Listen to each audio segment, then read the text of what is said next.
Bonjour et bienvenue à ce webinaire. Alors aujourd'hui, nous sommes avec une société pharmaceutique cotée sur Euronext Paris depuis 2017.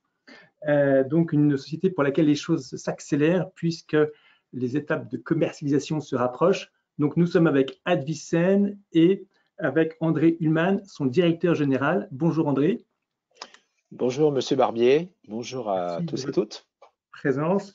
On est en duplex, hein. Vous êtes à Nîmes, je crois. Le, Où est le- la société. le- le siège est à Nîmes et je suis à Paris. D'accord, très bien. Alors, un petit mot sur ce webinaire. Il s'inscrit dans un cycle direct dirigeant où l'objectif est de faire le point sur des entreprises de taille intermédiaire, notamment des medtech ou des biotech ou des sociétés pharmaceutiques qui ont le vent en poupe en ce moment et de se poser toutes les questions qui intéressent l'actionnaire sur la trajectoire financière, sur la stratégie, sur les perspectives, etc., etc. Ce webinaire est interactif. Vous pourrez poser vos questions par écrit à André Ullmann et moi, je les retranscrirai à l'oral et il y répondra à l'oral. Donc, n'hésitez pas de profiter de sa présence. Entrons dans le vif du sujet. André Ullmann, je vous propose pour commencer que vous vous présentiez, que vous nous dites donc qui est Advicen. Donc effectivement, André Ullmann, alors je me présente d'abord moi individuellement, je suis de formation médecin et néphrologue. Donc, je connais effectivement très bien les produits d'Advicen et j'ai dans mon passé industriel créé des sociétés et je suis en même temps des activités d'investisseur dans un certain nombre de startups. Advicen, je dirais, c'est une specialty pharma, pour parler en très bon français, une petite société pharmaceutique qui est focalisée sur un grand domaine qui est la néphrologie, qui a été un petit peu ignoré jusqu'à présent. Et Advicen a décidé de se consacrer à ce domaine car il y a des besoins médicaux qui ne sont pas satisfaits et des indications qui peuvent être atteintes par les produits développés par Advicen. Voilà un petit peu en quelques mots qui est Advicen. Donc c'est une petite société dont effectivement M. Barbier a rappelé qu'elle était à Nîmes, son siège est à Nîmes. C'est un établissement pharmaceutique et c'est une société qui est spécialisée, je dirais, plus en recherche et développement, donc qui en particulier a travaillé sur des formulations innovantes qui peuvent avoir une application directe en pédiatrie, puisque les enfants souvent ne peuvent pas facilement utiliser les produits faits pour les adultes. Donc Alors, voilà, combien de salariés chez Advicen? J'ai une première question. Combien de salariés chez Advicen pour avoir une ordre d'idée? aujourd'hui 35 salariés, plus un certain nombre de consultants permanents, environ 6 ou 7 consultants permanents. Voilà, donc, deux produits importants, deux produits phares. Alors en fait, aujourd'hui, un produit phare avec deux indications. Un produit phare dont le nom de code est 7103. Il aura une marque, mais comme vous savez, l'industrie pharmaceutique est extrêmement régulée et je ne suis pas autorisé à utiliser le nom de marque dans une réunion publique. Néanmoins, ce 7103 a deux indications potentielles qui sont rappelées sur la diapositive que je pense que vous devez voir. D'une part, une maladie qui s'appelle l'acidose tubulaire rénale. Ce sont des tubulopathies, donc des atteintes de certaines parties du rein qui s'accompagnent d'une perte d'acide, d'une perte de bicarbonate et donc d'une augmentation de l'acidité plasmatique qui fait que les patients, souvent des enfants, ont ce qui s'appelle une acidose métabolique, c'est-à-dire le pH de leur plasma a tendance à baisser, donc à devenir acide, si on ne les compense pas avec l'apport de bicarbonate. Et puis une deuxième indication qui s'appelle la cystinurie, là c'est un petit peu différent, c'est une maladie dans laquelle il y a une anomalie génétique qui fait que les urines contiennent une substance qui s'appelle la cystéine, et la cystéine elle a le mauvais goût de se polymériser en cystine, donc deux molécules de cystéine se mettent ensemble pour faire une molécule de cystine dans les urines, et cette molécule de cystine est très insoluble et fait des calculs. Et simplement, ce qui est intéressant dans la cystinurie, c'est que cette polymérisation ne se fait que quand les urines sont acides. Si on arrive à alcaliniser les urines, c'est-à-dire à augmenter le pH urinaire, eh bien, on évite que cette polymérisation se fasse et donc on diminue la quantité de cystine insoluble dans les urines. Et donc, le 7103, c'est en fait une association de deux principes actifs très, très simples, très connus, qui sont d'une part le bicarbonate de potassium, d'autre part le citrate de potassium. Alors ça paraît très simple comme ça, et effectivement on peut déjà en prendre dans la nature, on peut même s'en faire des gélules chez son pharmacien, mais l'intérêt de ce qui a été fait par Advicen, ça a été de formuler ces deux principes actifs ensemble de façon à ce que leur libération soit très lente. Et donc ça a un double intérêt. Eh bien, ça permet d'abord de prendre moins de doses d'alcalinisants dans la journée pour traiter les patients. Ça, c'est important parce que ça permet une meilleure observance du traitement. Et la deuxième chose, c'est que ce type de formulation est beaucoup mieux toléré et donne beaucoup moins de troubles digestifs que les formulations habituelles que vous pouvez faire chez votre pharmacien. Donc voilà un petit peu ce que c'est que le 7103. Voilà. Alors, quitte à faire un peu de médecine, hein, j'ai juste mis la slide où on voit un petit peu les éléments techniques et avec les conséquences du rachitisme et de l'arythmie, c'est ça, sur de la TRD. Alors, pour essayer de commenter cette diapositive, ça s'applique donc aux acidoses tubulaires rénales, donc la première indication. Effectivement, quand le rein perd des bicarbonates dans l'urine, parce que les tubes sont abîmés, eh bien, comme je vous l'ai expliqué, le pH a tendance à baisser, et ça, c'est pas bien, parce qu'en particulier, un pH qui baisse, une acidose, ça a beaucoup de conséquences sur le métabolisme osseux. En particulier, ce sont des enfants d'abord qui ont du mal à grandir s'ils ne sont pas bien corrigés, ce qui est embêtant. Et deuxièmement, ils perdent donc du calcium dans les urines, ce qui fait que leurs os se fragilisent. Donc ils peuvent avoir des formes de rachitisme ou d'ostéomalacie. Et en plus, ils peuvent, comme ils ont beaucoup de calcium dans les urines qui viennent de l'os, former des calculs. Donc, tout ça, c'est pas idéal et ce sont des patients qui, très souvent, vont évoluer vers une atteinte rénale importante, vers l'insuffisance rénale. Et donc, on essaye de les traiter. Donc ça, ce sont les conséquences majeures. En plus, en prime, l'acidose en soi peut donner des troubles du rythme cardiaque. Et donc, tout ça fait que cet ensemble, c'est indispensable de les compenser au mieux possible. Donc ça, c'est pour l'aspect de la tubulopathie. Voilà, effectivement. On va peut-être revenir sur les points importants de 2020 pour avancer un peu dans le sens de la présentation, pour avoir une vue un peu globale d'Advicen, notamment en ce moment. Alors, oui, je pense que ce qui est important, et ça, on a communiqué pas mal là-dessus, c'est que à partir de 2018-2019, Advicen a commencé à augmenter de taille, à atteindre une taille critique. Et comme c'est souvent le cas dans les sociétés qui sont très jeunes, eh bien, il a fallu procéder à une modification de la gouvernance de la société. Et en particulier, comme vous voyez sur cette diapositive, d'abord, on a changé de directeur général. Donc, j'ai été nommé à cette fonction à la place du fondateur, Monsieur Granier. Et d'autre part, on a séparé les fonctions de président du conseil d'administration et de directeur général, ce qui permet, à mon avis, une bien meilleure gouvernance de la société. Et par ailleurs, on a commencé à renforcer les équipes, en particulier aux États-Unis, puisque les États-Unis, c'est vraiment le focus à venir de notre société.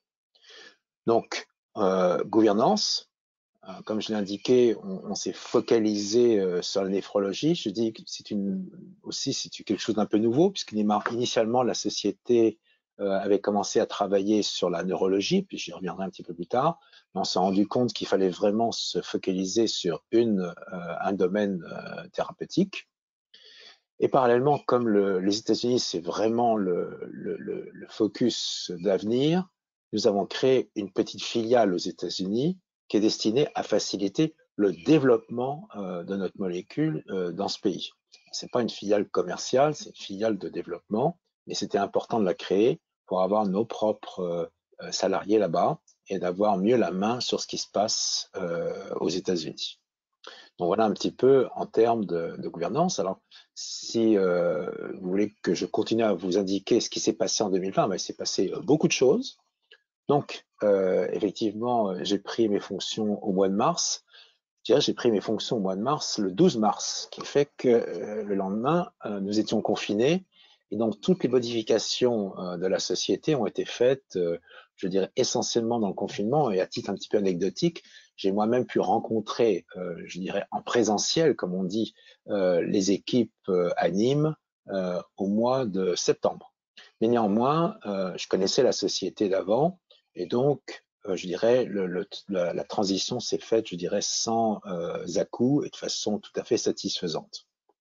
Alors, parallèlement, sur le plan, je dirais, des différents événements de la société cette année, premièrement, nous avons continué le processus d'enregistrement, d'homologation auprès de l'Agence européenne du médicament du 7103 dans l'indication acidose tubulaire rénale.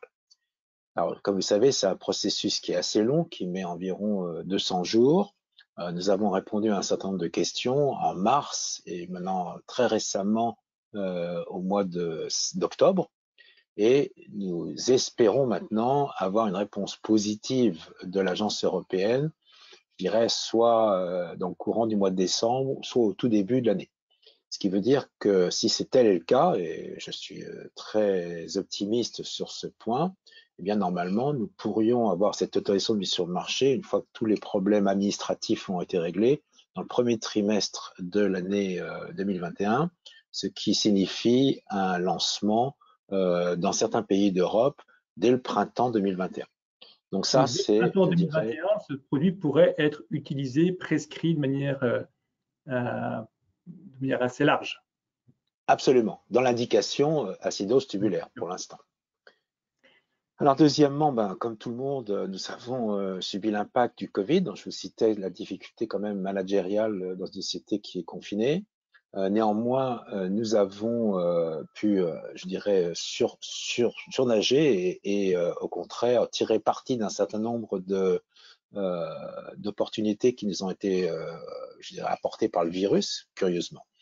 Incidemment, et en particulier, c'est important, aux États-Unis, notre étude dans l'acidose tubulaire a été mise en suspens parce que toutes les études cliniques américaines ont été mises en suspens à partir du moment où elles ne traitaient pas du virus. Et donc, nous avons profité de cette mise en suspens pour modifier le protocole de l'étude et en particulier le simplifier. Le protocole initial prévoyait des hospitalisations, ce qui était assez lourd aux États-Unis, surtout si les patients n'étaient pas dans leur lieu d'habitation, il fallait qu'ils aillent dans un autre centre. C'était assez compliqué.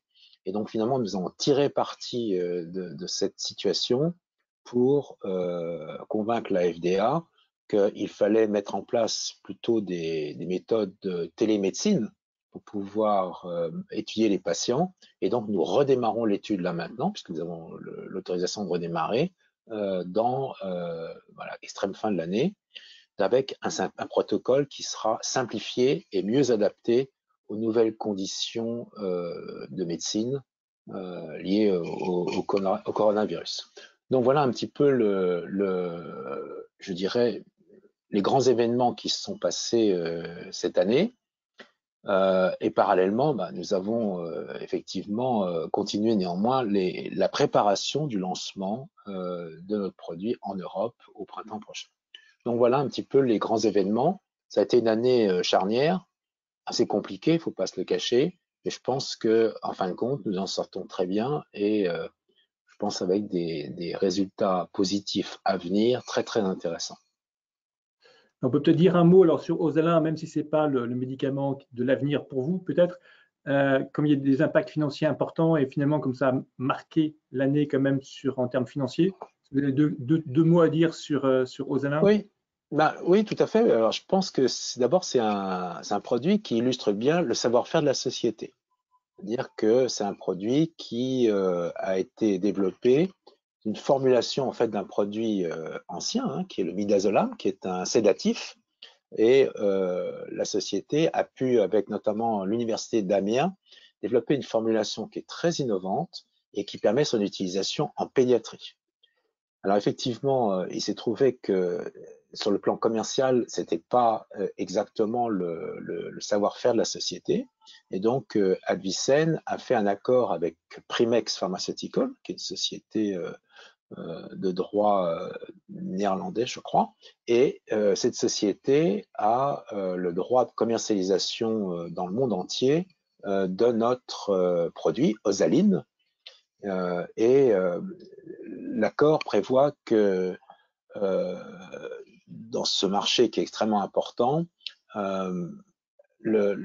Avicenne pourrait tirer environ une trentaine de millions de dollars, d'euros, dans les 5 prochaines années, issus de la vente de Zaline.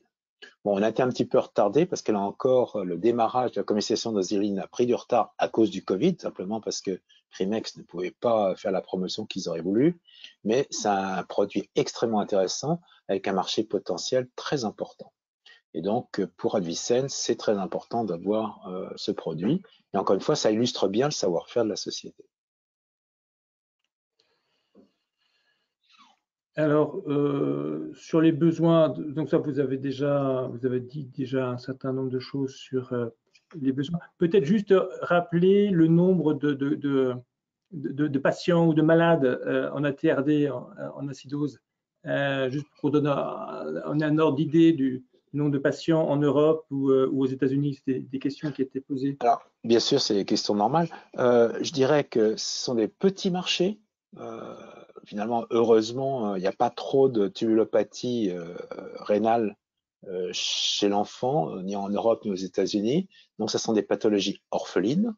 On parle en Europe d'une trentaine de milliers, environ 30 000 patients, ce qui n'est pas négligeable du tout. Aux États-Unis, à peu près le même nombre. Et donc, ce sont des médicaments qui bénéficient d'un statut orphelin qui est déjà obtenu en Europe et qui est l'objet d'un dossier qui va être déposé prochainement à la FDA pour les États-Unis. Donc, marché petit, et bien entendu, avec, encore une fois, un statut orphelin qui permet de prévoir que nous obtiendrons sans doute un prix premium à ce type de produit, car il ne faut pas perdre de vue que même si c'est des petits marchés, il y a un vrai besoin médical et notre produit apporte un vrai plus pour les patients, en particulier une meilleure observance du traitement. Et donc, si le traitement est mieux suivi, eh bien, on peut espérer que les complications dont on parlait tout à l'heure seront évitées ou guéries. En termes de chiffre d'affaires, par 30 000 patients en Europe, 70 000 aux États-Unis, ça représente quel marché au Bah, global et marché possible pour Advicen? un marché possible pour Avicenne qui est, alors c'est difficile de le situer encore très, très précisément, mais on parle de entre 50 et 80 millions d'euros. Donc, ce sont des marchés qui sont tout à fait substantiels. Donc, les différents portefeuilles de produits, Oui. précisez-nous un petit peu l'avancement. C'est peut-être les Alors, points. donc, c'est clair qu'aujourd'hui, le 7103, c'est le produit phare. Et je dirais, toutes les ressources de la société sont mises dessus, car c'est indispensable de l'amener sur le marché, le commercialiser en Europe, aux États-Unis et d'ailleurs ailleurs dans le monde. Alors, ce petit schéma que vous avez vous montre en bleu foncé les indications, les deux indications que je citais, qui sont l'acidose tubulaire rénale. Et donc, vous voyez qu'on est en fin d'enregistrement. Et la deuxième indication, qui est la cystinurie, dont le développement est en cours, en phase 3 en Europe, et va commencer la phase 2 aux États-Unis. Ça, je dirais que ça va nous tenir vraiment bien occupés pendant les 2 ans qui viennent. En même temps, nous réfléchissons à un projet qui est en bleu clair, qui est en fait un nouveau produit qui est également dans le domaine du métabolisme phosphocalcique, donc qui est proche de la néphrologie et qui pourrait rentrer en phase 2 dans le courant de l'année prochaine. Et puis finalement, et c'est ça qui est important, nous sommes en train de faire la prospective, je dirais plutôt, pour identifier des projets nouveaux en néphrologie. Et en particulier, il existe quelques projets nouveaux issus de laboratoires de recherche universitaires qui pourraient parfaitement être candidats à un développement dans des maladies, encore une fois, rares en néphrologie et pour lesquelles il y a un vrai besoin médical. Donc, si vous voulez, on a une vision très claire sur notre portefeuille de produits et donc vous voyez comment il se déroule, en sachant qu'en plus, il n'est pas exclu qu'à un certain moment dans les années, les mois qui viennent, nous puissions acquérir un produit en fin de développement clinique pour pouvoir terminer le développement et le mettre sur le marché. Donc voilà un petit peu notre vision. Mais encore une fois, la priorité sur l'année qui vient, c'est le 7103. D'accord, il y avait juste une question, alors c'est simple, mais juste pour rappeler la différence entre phase 2 et phase 3. Oui, pardon. Donc, la phase 2 d'un médicament, c'est chez le patient, on définit la dose. C'est-à-dire qu'on essaye d'en faire souvent des essais qui comparent plusieurs doses entre elles et éventuellement contre un placebo, et on définit une dose. Et souvent, c'est des études relativement courtes, je dirais quelques dizaines de patients. Et la phase 3, c'est la phase d'après, qui, une fois que la dose est définie, permet au long cours de définir, de confirmer d'abord l'efficacité et de définir la sécurité du produit. Alors, il se trouve que pour le 7103, vu qu'on est dans un domaine de pathologie rare, on peut, et en particulier aux États-Unis, ça va être le cas, combiner la phase 2 et la phase 3. Et ça, c'est intéressant parce que ça permet de faire des développements plus rapides et donc, je dirais, d'arriver plus vite sur le marché. Donc voilà ce qu'on appelle la phase 2 et la phase 3. Alors, effectivement, alors, tout à l'heure, on a été dans le détail du produit, on a fait un peu de médecine, vous nous avez expliqué la TRD. Voilà, peut-être faire un petit topo, la TRD et la DV 7103 par rapport au marché aujourd'hui, par rapport à ce qui existe, par rapport à la concurrence. Est-ce que vous avez des concurrents qui ont la même approche que vous? Comment ça se passe? Est-ce qu'il y a beaucoup de Alors, concurrents? tout à fait. Alors, en fait, le 7103, comme je vous l'ai dit, c'est une formulation de 2 principes actifs qui sont administrés matin et soir. Aujourd'hui, on peut alcaliniser les patients, et heureusement, parce que si on ne pouvait pas les alcaliniser, ces patients ils mourraient très vite. Donc, il existe un traitement standard, ce que les Américains appellent le standard of care. Alors, le standard of care, c'est quoi? D'abord, ça peut être des boissons, en particulier, ça peut être de boire de l'eau qui contient beaucoup de bicarbonate. En France, une eau qui contient beaucoup de bicarbonate, c'est l'eau de Vichy-Saint-Thior, qui contient plein de bicarbonate, mais il faut en prendre plein répété dans la journée. Et aussi, comme je le disais, on peut aller chez son pharmacien et se faire des préparations magistrales de bicarbonate et de citrate. Pas très pratique. Par ailleurs, il existe sur le marché un certain nombre de préparations qui contiennent soit du bicarbonate de potassium ou de sodium seul, soit du citrate de potassium seul. Il n'y a pas la combinaison. Or, c'est intéressant d'avoir une combinaison, une association, comme c'est le cas dans 7103. Donc, pour répondre précisément à votre question, il y a un standard of care, donc il y a un traitement standard qui est le traitement de référence avec lequel on se compare toujours pour nos études. Et il y a quelques spécialités, mais je dirais qu'il n'y a pas vraiment de concurrence au sens où on l'entend habituellement par rapport à notre produit. Alors, je rappelle simplement donc qu'est-ce qu'il apporte notre produit. D'abord, il permet d'être pris 2 fois par jour au lieu de 6 à 8 fois souvent quand on veut vraiment alcaliniser sérieusement les gens ou quand on veut vraiment prévenir la fuite de bicarbonate dans les urines. Je vous ai donc dit l'association de 2 principes actifs qui sont, je dirais, en phase et qui permettent d'être chacun avoir leur efficacité.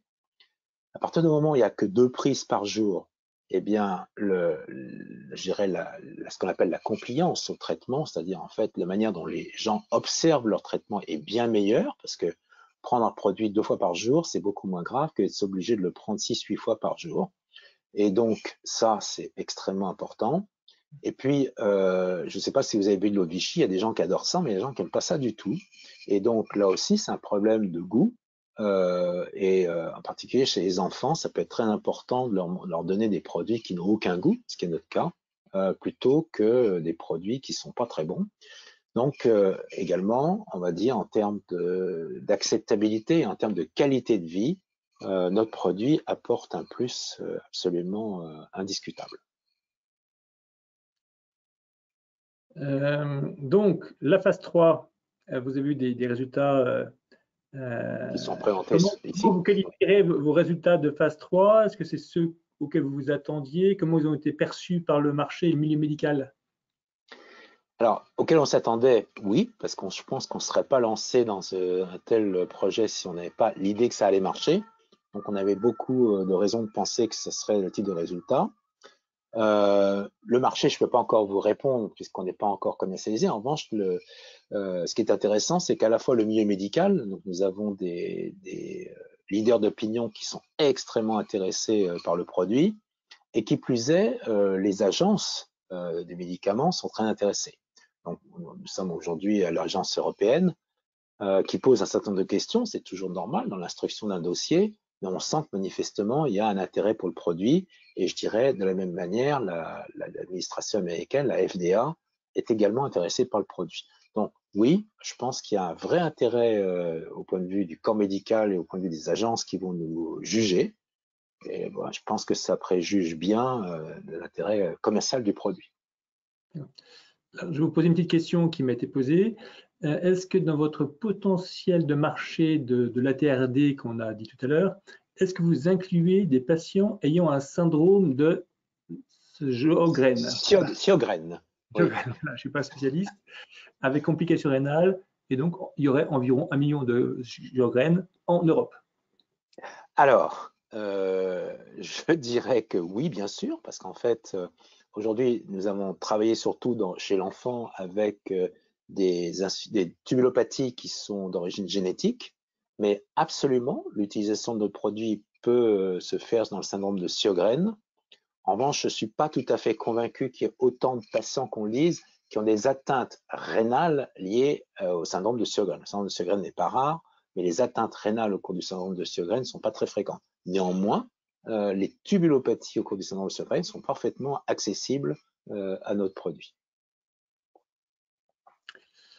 Voilà, donc ça, je pense qu'on a parlé un peu des résultats de phase 3. Alors, si maintenant on se projette sur les États-Unis, on a dit tout à l'heure qu'il y avait 70 000 patients, un marché de 70 000 patients. Quelle est votre stratégie sur les États-Unis? Donc, aux États-Unis, comme je vous l'ai dit, nous allons redémarrer au plus vite l'étude dans la tubulopathie, qui va, je dirais, se dérouler dans tout le courant de l'année 2021 pour pouvoir permettre un dépôt de demande d'autorisation de mise sur le marché dans le courant de l'année 2022.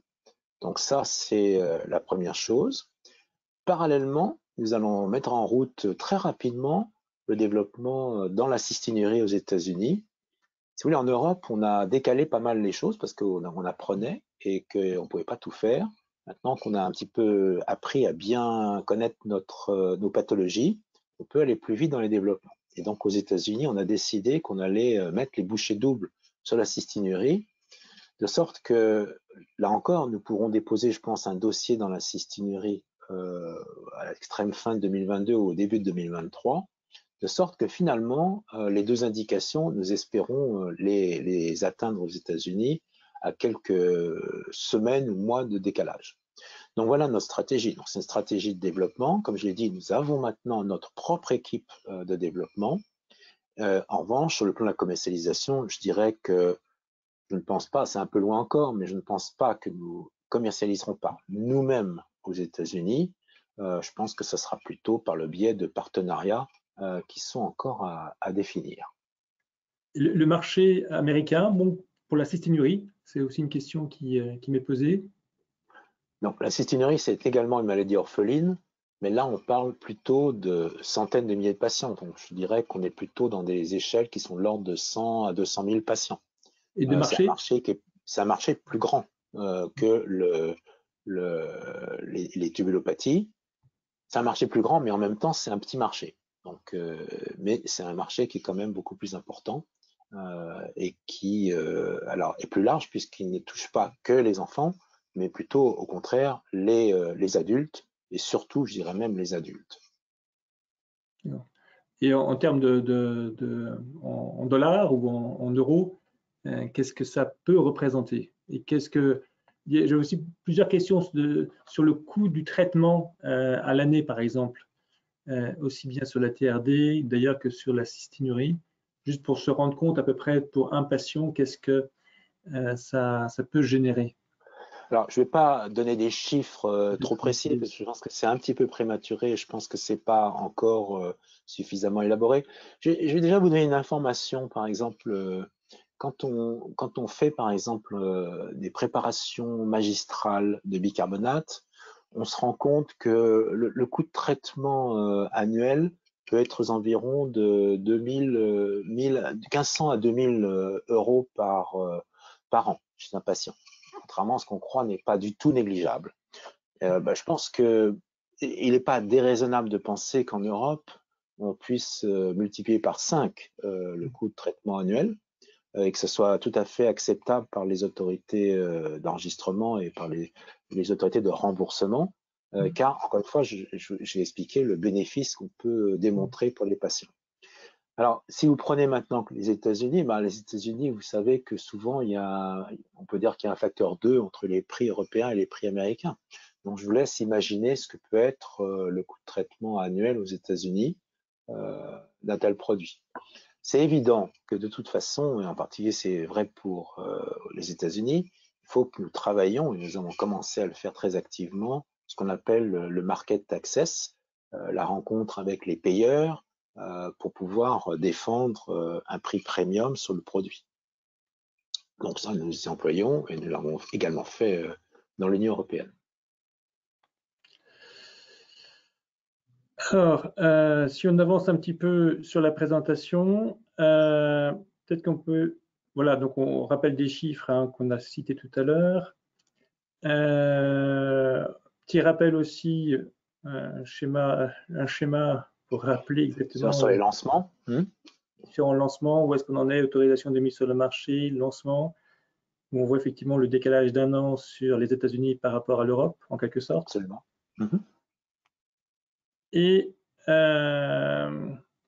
voilà, donc sur cette slide, qu'est-ce que donc sur la performance, voilà, la Oui. performance du produit, qu'est-ce que vous Ce que veut dire cette slide, c'est que la philosophie de la société, elle est de partir du besoin médical. Autrement dit, on part vraiment de l'utilisateur et de son attente, éventuellement de l'attente des patients également. Donc, on arrive à avoir des idées sur ce que veulent les patients, sur ce que veulent les prescripteurs, et c'est de là qu'on part. Autrement dit, on n'est pas à se dire « Ah, on a une molécule, on va lui trouver une indication ». C'est l'inverse. Donc ça, c'est ce qu'on a toujours fait. On l'a fait pour le 7103, on l'a fait pour Zaline. Donc, c'était de partir vraiment du besoin médical. Ensuite, une fois qu'on a fait ça, l'idée, c'est de se dire comment faire pour développer et développer au plus vite. Ça, c'est important, je dirais, d'avoir la possibilité, une bonne connaissance des affaires réglementaires pour essayer de trouver les manières de développer au plus vite. Et évidemment, quand on a une idée sur un produit, il faut aussi réfléchir à la meilleure manière de le formuler, enfin une formulation galénique qui permet, par exemple, je dirais, de répondre aux besoins des enfants. Encore une fois, les enfants, c'est un problème puisque souvent, il n'y a pas de formulation pour eux. On prend les produits d'adultes. C'est pas toujours simple de prendre un produit pour les adultes. Il faut les couper, il faut couper des comprimés, il faut couper des gélules, ça a mauvais goût. Et donc, encore une fois, l'idée, c'est que on identifie, on développe les formulations qui nous paraissent les plus adaptées. Donc, on a l'idée qui vient, je dirais, de la clinique. On a la formulation d'un ou de plusieurs produits. On a une bonne stratégie réglementaire, ce qui permet d'amener au plus vite le produit sur le marché. Donc, c'est exactement ce que nous avons fait pour le sortant 03, et c'est exactement l'histoire d'Advicel. Alors ensuite, qu'est-ce qui se passe? Une fois que nous avons un produit, soit, comme ça a été le cas pour Rosaline, on va trouver des partenaires qui vont le prendre, le licencier et le développer, soit nous allons réfléchir nous-mêmes à trouver, soit le faire nous-mêmes, soit plutôt à trouver des distributeurs qui vont distribuer le produit dans un certain nombre de pays. Bien entendu, l'idée c'est que le produit qu'on a développé, on reste maître de sa politique produit et que tout ce qui est les aspects, je dirais, techniques, logistiques, promotionnels, on le laisse dans les mains de distributeurs qui restent à identifier. Donc voilà un petit peu ce qui est derrière cette slide. D'accord, alors j'ai quelques questions. Alors sur les États-Unis, pourquoi les États-Unis sont un marché prioritaire? Et je pense, je ne sais pas si on a été bien compris, et pourquoi commencer la commercialisation aux US et non pas en Europe? Non, alors j'ai dû bien m'exprimer. On va commencer en Europe. Voilà, la commercialisation commencera dès l'année 2021 en Europe. Il n'y a pas d'histoire. Les États-Unis sont prioritaires sur le plan du développement. Alors, ils vont le devenir. Ils ne l'ont pas été jusqu'à présent, puisque nous avons fait la DRTA en Europe. Donc, nous avons bien commencé par l'Europe. Et c'est vrai que maintenant, on va allouer beaucoup plus de ressources de la société aux États-Unis, parce qu'encore une fois, comme je l'ai rappelé, les coûts de développement sont certes élevés aux États-Unis, mais les marchés, ne serait-ce que pour les problèmes de prix, sont beaucoup plus profitables aux États-Unis qu'en Europe. Et puis je rappelle quand même des petits détails, c'est quand même plus simple de commercialiser aux États-Unis. Il n'y a qu'un seul pays, une seule langue. L'Europe, c'est très compliqué. Il y a beaucoup de pays, il y a beaucoup de langues, et c'est beaucoup plus difficile pour une société, surtout de notre taille, d'évoluer en Europe. Mais cela étant, dans tous les cas, nous ferons des partenariats commerciaux, c'est certain. Encore une question sur les États-Unis. Donc, Thiola aux États-Unis fait un chiffre d'affaires de 100 millions de dollars dans la cystinurie avec beaucoup d'effets indésirables. Est-ce que l'ADV 7103 pourrait devenir le leader de ce marché? Alors, là, il faut faire un tout petit peu d'explication médicale. C'est deux produits qui n'ont rien à voir. Donc, comme je vous ai expliqué, la cystinurie, c'est deux cystéines qui se mettent ensemble et qui forment une cystine insoluble. Et donc, l'alcalinisation, elle permet d'éviter que les deux cystéines se mettent ensemble. Donc ça, je dirais que ça a un effet plutôt préventif, l'alcalinisation. Et c'est extrêmement difficile de séparer par la simple alcalinisation une cystine pour en faire deux cystéines. Très compliqué. Une fois qu'elle est faite, la cystine, très compliqué et c'est très difficile de la séparer. En revanche, on peut éviter qu'il s'en forme de nouvelles. Donc, vous avez d'un côté un traitement de fond qui est l'alcalinisation qui doit être poursuivie longtemps. C'est une alcalinisation avec des doses très élevées de bicarbonate. C'est pas du tout simple à faire. Parallèlement, vous avez des médicaments, dont le Thiola est le chef de file, qui sont des médicaments une classe s'appelle les chélateurs. C'est-à-dire qu'en gros, le Thiola, il va aller se coller sur la cystéine et il va l'emmener dans les urines et ça évitera que la cystéine se colle à elle-même pour faire une cystine. Donc, ce sont des chélateurs. Le problème des médicaments comme le Thiola, c'est qu'ils ont souvent un certain nombre d'effets indésirables assez importants, qui peuvent être hématologiques, qui peuvent être également des pertes du goût. Enfin, il y a pas mal de choses qui font que ces produits ne peuvent pas être utilisés, je dirais, en première intention ou rarement utilisés en première intention. Donc, si vous voulez, vous avez bien deux types de produits. Et Thiola, évidemment, c'est très intéressant parce que c'est un des rares médicaments qui permet de faire partir de la cystéine dans l'urine. Mais, encore une fois, pour les raisons que je vous ai dit, c'est pas suffisant. En revanche, l'association entre l'alcalinisation et Thiola, ou les chélateurs, ça, c'est le bon traitement de fond de la cystinurie. Ce qu'il faut bien comprendre, c'est que la cystinurie, c'est une maladie très grave. Parce qu'en fait, quand les calculs de cystine se forment, d'abord, un calcul, les gens qui ont des coliques néphrétiques, ils savent que c'est pas une partie de plaisir. Deuxièmement, c'est souvent des gens qui ont plein de calculs dans l'urine. Donc, ils font des coliques néphrétiques à répétition, ce qui est plus que désagréable. Et troisièmement, souvent, les calculs, ils grossissent, ils abîment le tissu rénal, et ça peut être des patients qui vont être obligés de subir des interventions chirurgicales pour enlever les calculs, et puis qui, de temps en temps, se retrouvent aux reins artificiels parce que les reins sont abîmés. Donc, c'est pas du tout une maladie simple, c'est pas du tout une maladie sympathique, et c'est bien qu'il y ait deux types de traitements. Mais je dirais qu'ils ne sont pas en concurrence l'un avec l'autre, mais au contraire, ils sont je dirais, en synergie l'un avec l'autre. Et voilà, j'ai aussi plusieurs questions alors assez différentes sur la trajectoire financière. Donc, on a vu dans les premières slides que vous aviez de la trésorerie, qui avait Ouais. aussi 33 millions de Osaline qui allait arriver.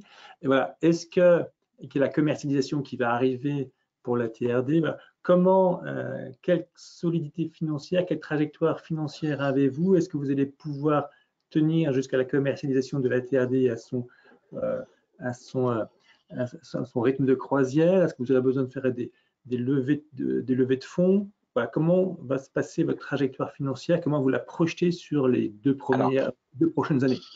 je crois que vous avez une diapositive qui va vous résumer ça. Je crois un tout petit peu plus loin. Mais Ouais. pour être très clair, la société est dans une très bonne situation financière.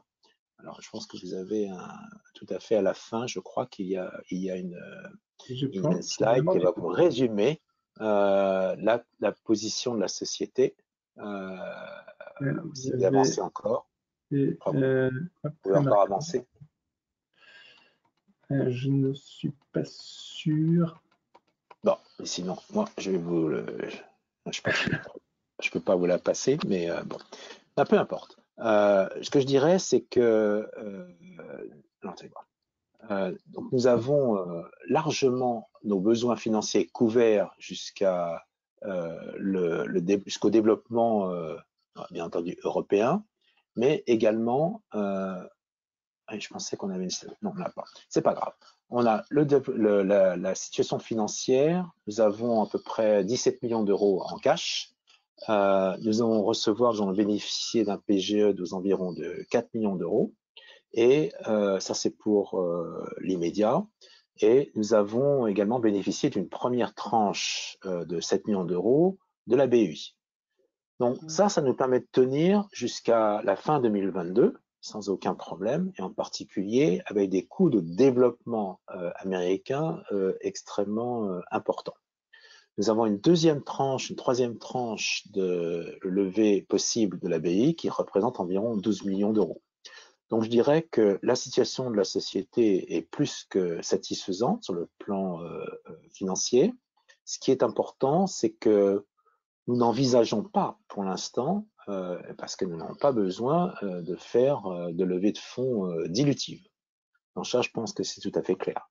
Alors maintenant, dans notre consommation de cash, en ce qui concerne la commercialisation en Europe, si nous nous orientons vers une commercialisation avec des distributeurs, la consommation de cash sera non seulement faible, mais au contraire peut-être permettra de générer du cash, puisque si nous avons des distributeurs, nous pouvons attendre que ces distributeurs nous servent des down payments, comme on dit, en rémunération des coûts de développement que nous aurons investis. Pour les États-Unis, comme je le disais, donc le développement est couvert par notre cash actuel. En revanche, c'est clair que la commercialisation, c'est une autre affaire, mais comme je disais, je pense que c'est improbable que Advicen créera sa filiale commerciale aux États-Unis, et je pense que ça sera plutôt via des partenariats. Donc pour répondre vraiment précisément à votre question, pas de souci de cash, la pérennité de l'entreprise est parfaitement assurée, et bien entendu, l'année 2020 a été consacrée, je dirais, à une rationalisation en termes de dépenses qui a été bien suivie. Très bien. Si vous n'avez pas beaucoup pas beaucoup plus d'autres questions. Voilà, donc, je ne sais pas si vous voulez ajouter quelque chose en particulier donc, sur l'année 2021, qui sera effectivement pour vous une année où vous allez vraiment entrer dans le vif du sujet de la commercialisation et du développement du chiffre d'affaires. Je pense que oui, simplement pour dire qu'en 2021, c'est une année absolument critique pour, mais critique dans le bon sens du terme, pour Advicen. Effectivement, nous allons lancer un produit, notre produit phare. Ça, c'est quand même extrêmement important. Et deuxièmement, nous allons vraiment booster le développement américain. Et je crois que c'est deux points qui me paraissent tout à fait majeurs pour l'année qui vient. Mais on a tout à fait confiance que c'est une belle société et que je pense qu'elle a un beau produit. En tout cas, merci beaucoup pour toutes vos explications qui ont été très claires. J'ai appris énormément de choses. Merci à tous ceux qui ont participé et qui ont posé des questions. Je vous remets juste les éléments EasyBourse. Hein. Vous êtes client EasyBourse, notre service client est à votre disposition. Vous intéressez à EasyBourse, vous voulez savoir qu'est-ce qu'on peut vous proposer, eh bien, il y a notre numéro vert. N'hésitez pas à nous solliciter. Et puis, il y a moi-même qui suis à votre disposition pour toute précision ou question. André, merci beaucoup. C'est un plaisir et toujours à votre disposition pour répondre aux questions. Voilà. Cette vidéo, cette session a été enregistrée en vidéo. On la mettra sur YouTube et je vous enverrai également à tous les participants le lien pour la revisionner et voilà, apprécier chaque détail. Je vous dis bonne soirée à tous et merci. À bientôt.